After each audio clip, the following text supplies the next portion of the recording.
เอาโอเคบ้านนี่เปิดภาพมากกับอยู่ที่บ้านป้ายวันนี้ที่ว่ามาครับทีมงานบ้านอาหักสิกลับขึ้นสู่บ้านอาหักนะตอนเช้า8:30กราบทักทายสบายดีเด้อพ่อแม่พี่น้อง FC ที่เคารพรักเบิดสุผู้สุคนกันยินดีตอนรับเข้าสู่สองบ่าวผู้วงสแนลคือเก่าคือเริ่มพี่น้องเอ้ยมื้อนี้ถือว่าเป็นอีกมื้อหนึงที่มาฮับมานอกจากมาส่งแล้วก็มาฮับเพิ่นกลับคืนบ้านคืนเฮือนตามภารกิจในการช่วยเหลือช่วยกันว่าสันซะตามการหาของผู้ใหญ่ผู้รับผู้ใหญ่เพิ่นทั้งนายบ้านเพิ่นแน่ทั้งเขาแก่ในโฮมเพิ่นก็รับปากเพิ่นไปเบิ่งกันว่าเพิ่นสิเป็นจะได้มาจะได้แต่เพิ่นกาเก็บแล้วบ่เพิ่นสิเมื่อประมาณชั่วโมงในรถคันใหญ่ก็มาแล้วรถคันใหญ่แต่ก็มาบ่ทันครบเนาะยังมาคันเดียวอีก2คันยังตามมานำหลังบรรยากาศเมื่อบุญก็ฉลองใหญ่เมื่อวานนี้วันนี้เนาะก็ยังกินอยู่เลยก็ฮีดข้องก็ถือว่าสำเร็จเสร็จสิ้นเนาะยังแต่มวลซืนไปตามประเพณี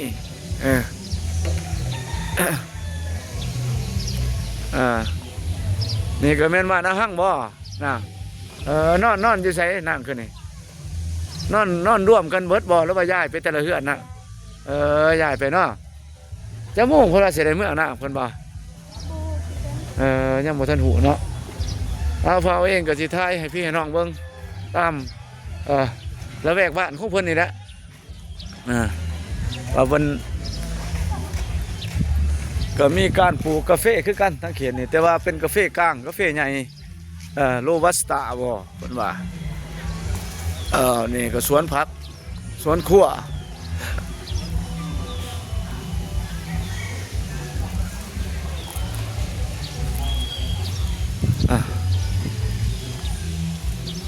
เพื่อนซ่านบ้านซองก็สิประมาณนี้ก็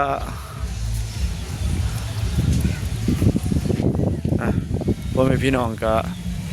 อยู่นี่ก็จักหวังนี่มันก็มีซอยเข้าไปไหนเองไว้ดินางบ้านป้ายบ่อยู่บ้านป้ายมาแต่ไสล่ะมาแต่บ้านได้ล่ะคนบ้านจักรรมบ้านจักรรมเพิ่นมายามนิ่งนี่แม่นเพื่อนพี่น้องบ่แม่นเพิ่นมาเล่นเพื่อนพี่น้องเนาะบุญบ้านถือว่าก็ไปมาหาสู่กันเนาะกำกอกก็บ่ใกล้ดอกบ้านกำกอกนี่ก็แม่นบ้านของน้องบ้านกำกอกเนาะไปทั้งพุ่นบ้านกำกอกจุนดากำกอกเฮานี่แหละใกล้ๆกันนี่แหละเพิ่นมาเพิ่นก็มาเที่ยวมาดินบ้านเพื่อนเขาจะโมงน่ะสบายดีจะโมงสิได้กลับกะบ่นี่แหละจะน้อยน่ะบ่ขึ้นได้รถเขาอยู่ไป10 โมงก็ออกเมื่อประมาณขาบเสาเนาะบ่ไกลขาบเสาแม่นคือบ่เห็นทั้ง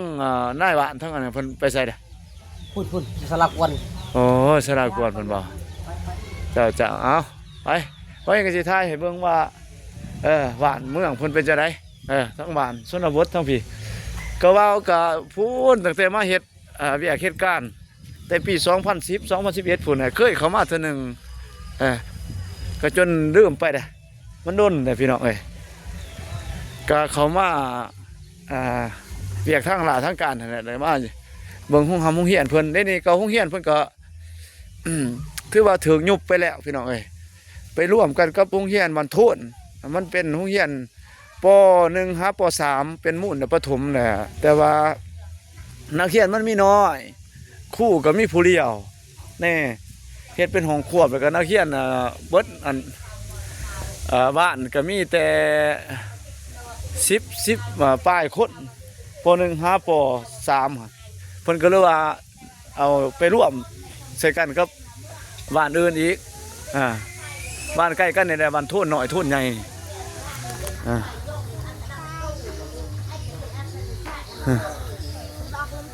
ท่างนี้ก็จะมีสวนมันนี่ก็สวนกาแฟแต่ว่ากาแฟก็สิบ่หลวงบ่หลายบ่คือบ้านทั้งเขตบ้านบ่าววงบ้านบ่าวเจ็บเนาะบ้านบ่าวตูนนี่บ้านหนองบ้องซั่นจะมีกาแฟหลายกว่าทั้งพี่บ่เพิ่นจะปลูกมันแหน่เฮ็ดขายแห้งปลูกยางพาราเด้มันมีบริษัทที่เพิ่นเฮ็ดยางพารายางพาราแล้วก็ไปรับจ้างชาวบ้านนำเพิ่นพอได้กินไปเอามาอีกแล้วคันหนึงบัดนี้เพิ่นก็มาแล้วเกี่ยมมาครับทั้งชาวบ้านเพิ่นบ้านหังพี่น้องบ้านหังกับบ้านกับเพื่อนก็สิประมาณพวกมาบ่โอ้ยยังบ่แม่นเมื่อไรขั้นหนึ่งนี่อีกขั้นหนึ่งเป็นว่าขั้นใหญ่นี่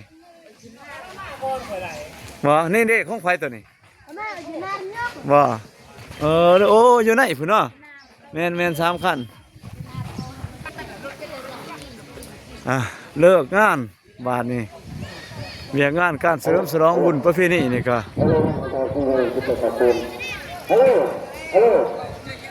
ผลประกาศมังอโลโฆษณาดบานี่เวลาเด้อเวลาเรียนจาดีเด้อลานมิสราจะใช่เด้อมันอัตลันตลาดเด้อภาษาท้องถิ่นเพิ่น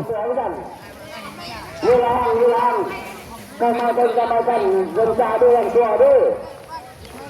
เด้อผลประกาศให้ทีมงานพี่น้องบ้านห้างมาร่วมโตแล้วก็เกี่ยมขึ้นรถเมื่อบานนี้ในประตูโค้งบนเขาตามพื้นเมืองประเทศ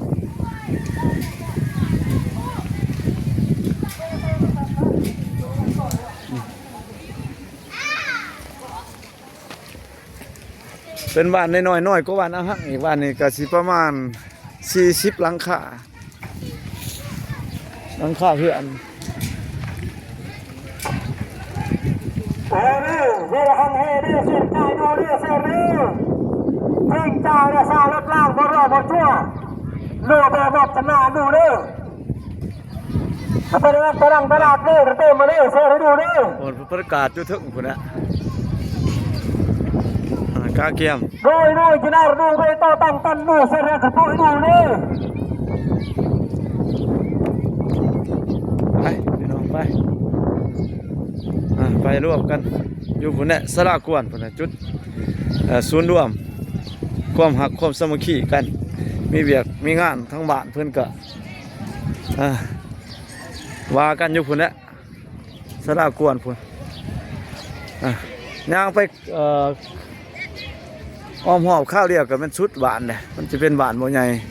หลังคาเขื่อนก็สิพาพี่พาน้อง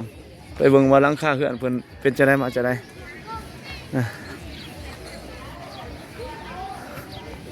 ก็พอได้อยู่ได้กินไปสันแหละพี่น้องเอ้ยพี่น้องเดินบ้านกับบุกวง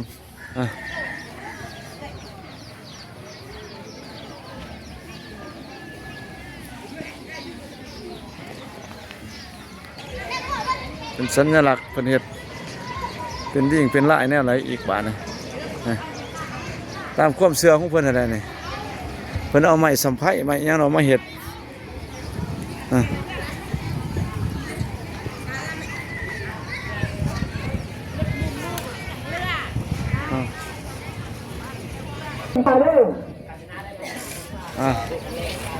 มาหอนนาสารากวน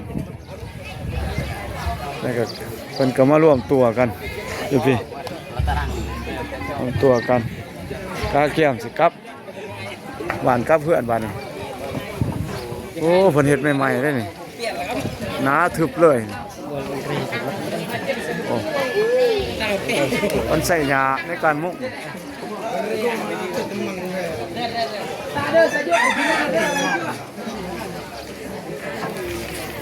มีดิ่งมีไล่ก็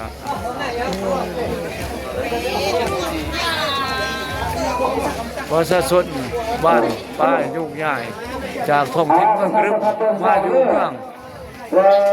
ขาแต่งแข้งซีกล่องในวันที่14กุมภาพันธ์ที่97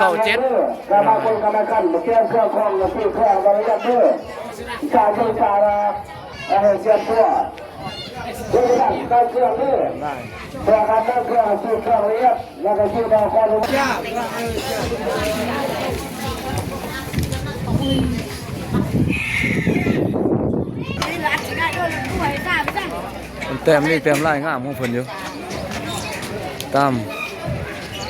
เผากระตู้ที่เพิ่นเคยถือกันหั่นแหละพี่น้องเอ้ยไว้เด้อเฒ่าเด้อพ่อกันน่ะสิด้วยสิเมื่อแล้วบ่กาเกียมน่ะบ่เฒ่าโอ้ยเนาะแม่น้องบ้องก็มาอยู่ผีมานอนพี่นะเราเองก็มีโอกาสขึ้นมาทางสลากวนเพิ่นมันก็สิตกแต่งประมาณนี้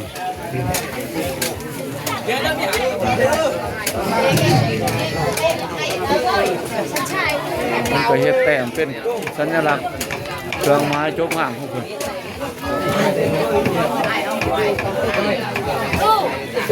เพิ่นอยู่วัดคืนบ่เพิ่นนี่อยู่วัดคืนอยู่นี่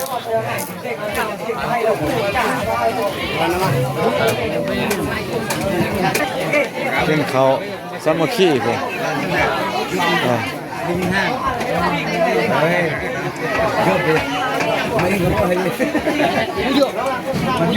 เขาเตะล้นเตะหึงนี่ครับพี่น้องเอ้ยคนย้อนนั่งไปสักเขาได้100 ปีพุ่นน่ะพี่น้องเอ้ยเพิ่นนับถือกันมานี่ก็ยังอนุรักษ์รักษาไว้คนเอกลักษณ์ชนเผ่าเพิ่นกระตู้มีภาษาเป็นของตนเองเลยก็มีหีบข้องประเพณีเป็นของตนเองประจำเผ่าเพิ่นผู้คนเพิ่นก็เว้าภาษาเพิ่นเว้าเองก็บ่เข้าใจคือกันเพิ่นเว้าว่าบ่เข้าใจเนาะเพิ่นก็เว้าภาษาลาวก็ได้เว้าภาษาเองเพิ่นก็ได้แต่เว้าเองไล่แต่ภาษาลาวที่เป็นภาษากลางของภาษาลาวเนาะภาษาท้องถิ่นภาษาหนึ่งบ่ไล่เว้าเองก็ได้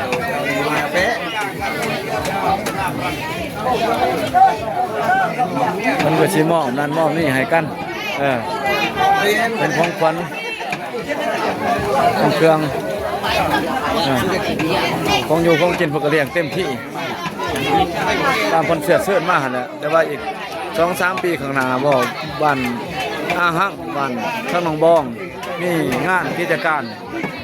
ก็สิได้เชิญเอาวันนี้ไปคือกันไปร่วมเนาะคือกัน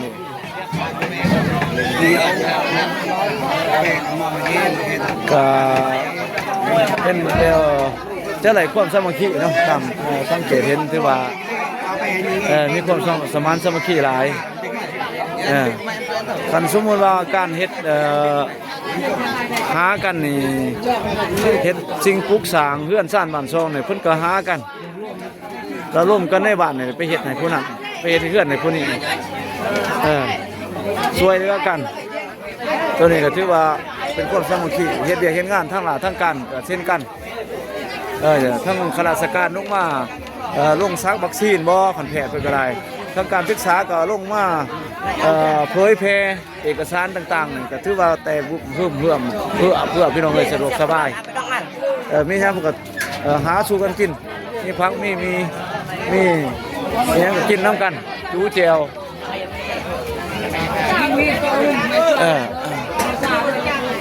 เพิ่นก็ยังรักษาส่วนอันนั้นก็ยังมีน้ำเต้าน้ำหยังให้กินพี่น้องเอ้ยนี่ละไม่หยังตัวน่ะน้ำไม่หยังคือน้ำเต้าเด้อน้ำนี่เป็นแบบเราสาธุเฮาธรรมชาตินี่เพิ่นไปเจาะเอาอยู่พูนอยู่ที่อยู่พาพุ่นน่ะเป็นน้ำจากไม้เนาะจากไม้เต้าจากหมากข้อหยังก็เอาเพิ่นเอามา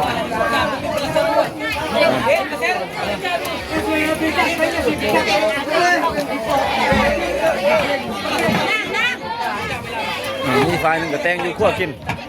ไปส่วนนึงก็กาเกียมสิขึ้นละสิได้กลับบ้านกับเพื่อนแล้วบัดนี้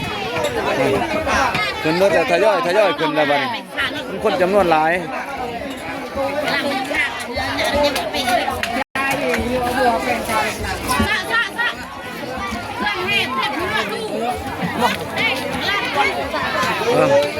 เออ ยกไป ไหนลองมั้งครับลองมั้งตีมั้งหลับไปจะไหนนี่คลองนี่กล้องตามเอกลักษณ์ของคนอะไรบักไงเลยกล้อง เหลือกระบุนวานหน่อย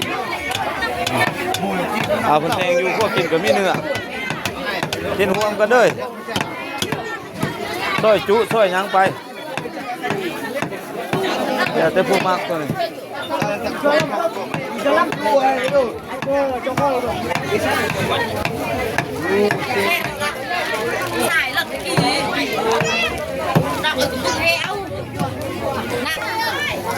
ทยอยขึ้นตาเกียมเมื่อ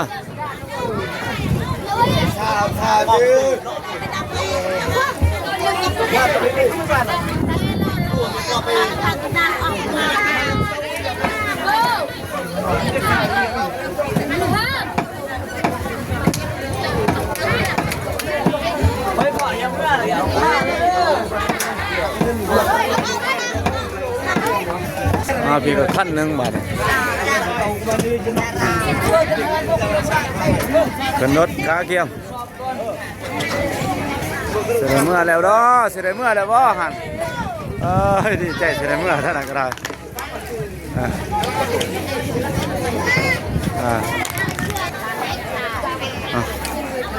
ร่วมตัวสโลทากันผู้ที่ว่ายังเก็บเครื่องเก็บของปวดเบิ่งจำนวนพ่นบ่ให้ตกเทียเมื่อน่ะมีผู้อยู่อีก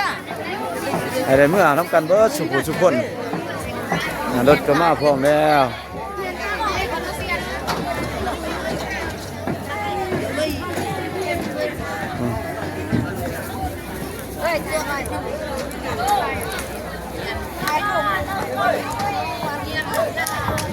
ก็นั่นกับสระกวนเพิ่นก็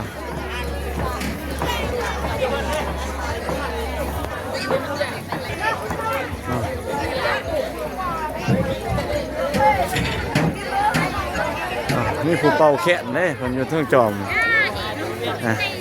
นี่ก็หลักอีกเป็นผู้ชายเป่าแขนหาเบิ่งบ่ได้เนี่ยพี่น้องเลยหาเบิ่งอย่างทั้งคนกับผู้หญิงถือกับผ้าอยู่ทั้งลำเพิ่งคนจอมถือกับผ้าออกพวกออกสวนเนี่ยต่ำกันเสื้อถือตามวิถีชีวิตตัวจริงของคนอะไรเนาะ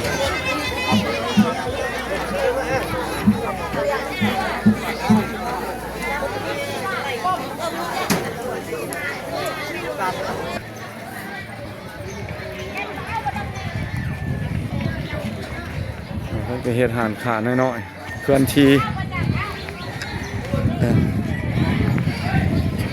มันก็มาขายเครื่องขายของเพิ่นให้ลูกในร้านมาซื้อมาหากิน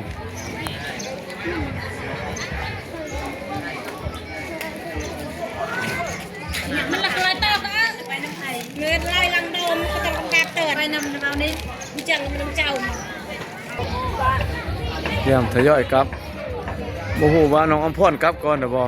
กับน้องก็เลยบ่เห็นเพิ่นบ่เชื่อเพราะว่ามีรถกลับนำเลยเนาะคือว่าเห็นคันหนึงบ่คันหนึงกลับแหละพี่น้องเอ้ยนี่แหละน้องก็อยู่บ้านอาหังคือกันเพิ่นบ้านของน้องบองแต่ว่าน้องบองบ่ได้มาร่วมเนาะแม่นเพราะว่าแนวใดเว้าเรื่องน้องบองมั้งเพิ่นเพราะว่าเพิ่นเนี่ยเพิ่นบ่ได้อยู่เลยเนาะภาษาครอบครัวเพิ่นย้ายออกไปแม่นเอาน้องบ่ได้อยู่บ้านมาเฮ็ดเวียกว่าแม่ก็น้องก็เกิดอยู่บ้านอาหังเลยบ่แม่นเกิดอยู่กะลึกเกิดอยู่เมืองกะลึกพุ่นแต่ว่าย้ายมาพี่เนาะก็จักปีเด้อว่าบ้านอาหังย้ายมานี่ชื่อบ่แต่น้องอายุจักปีย้ายมาแต่ยังน้อยประมาณ5ปี4-5 ปีมันก็สิประมาณ20ปีเลยเนาะประมาณ20ปีย้ายมาที่เมืองกะลึกเมืองผู้ลอยบ้านเก่าวันนี้ย้ายมาอีกมาอยู่พี่บ้านเมืองตะแตงเฮา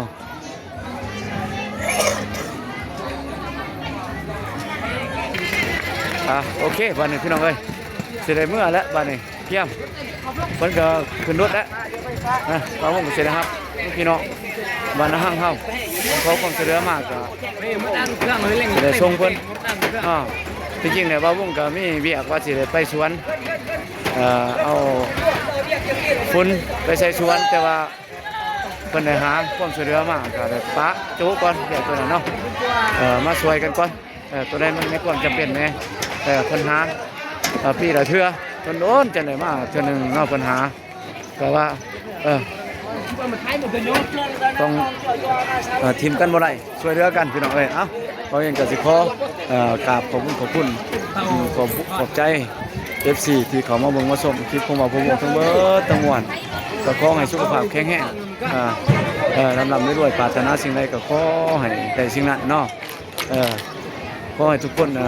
แข็งแรงลำด้วยเพิ่นว่าเงินในน้องทองในหมาเงินบาทเต็มกระตาพี่น้องเอ้ยเงินดอลลาร์เต็มธนาคารเต็มเงินเต็มชาติเต็มบ้านเต็มซองเป็นเศรษฐีมหาเศรษฐีกันเบิดสุขคนเราผู้บ่เห็นก็สิลาพี่น้องไปกับภาพบรรยากาศนี้อีพี่นะพอกันใหม่พี่น้องเอ้ยอ้าวบ๊ายบายพี่น้องเอ้ย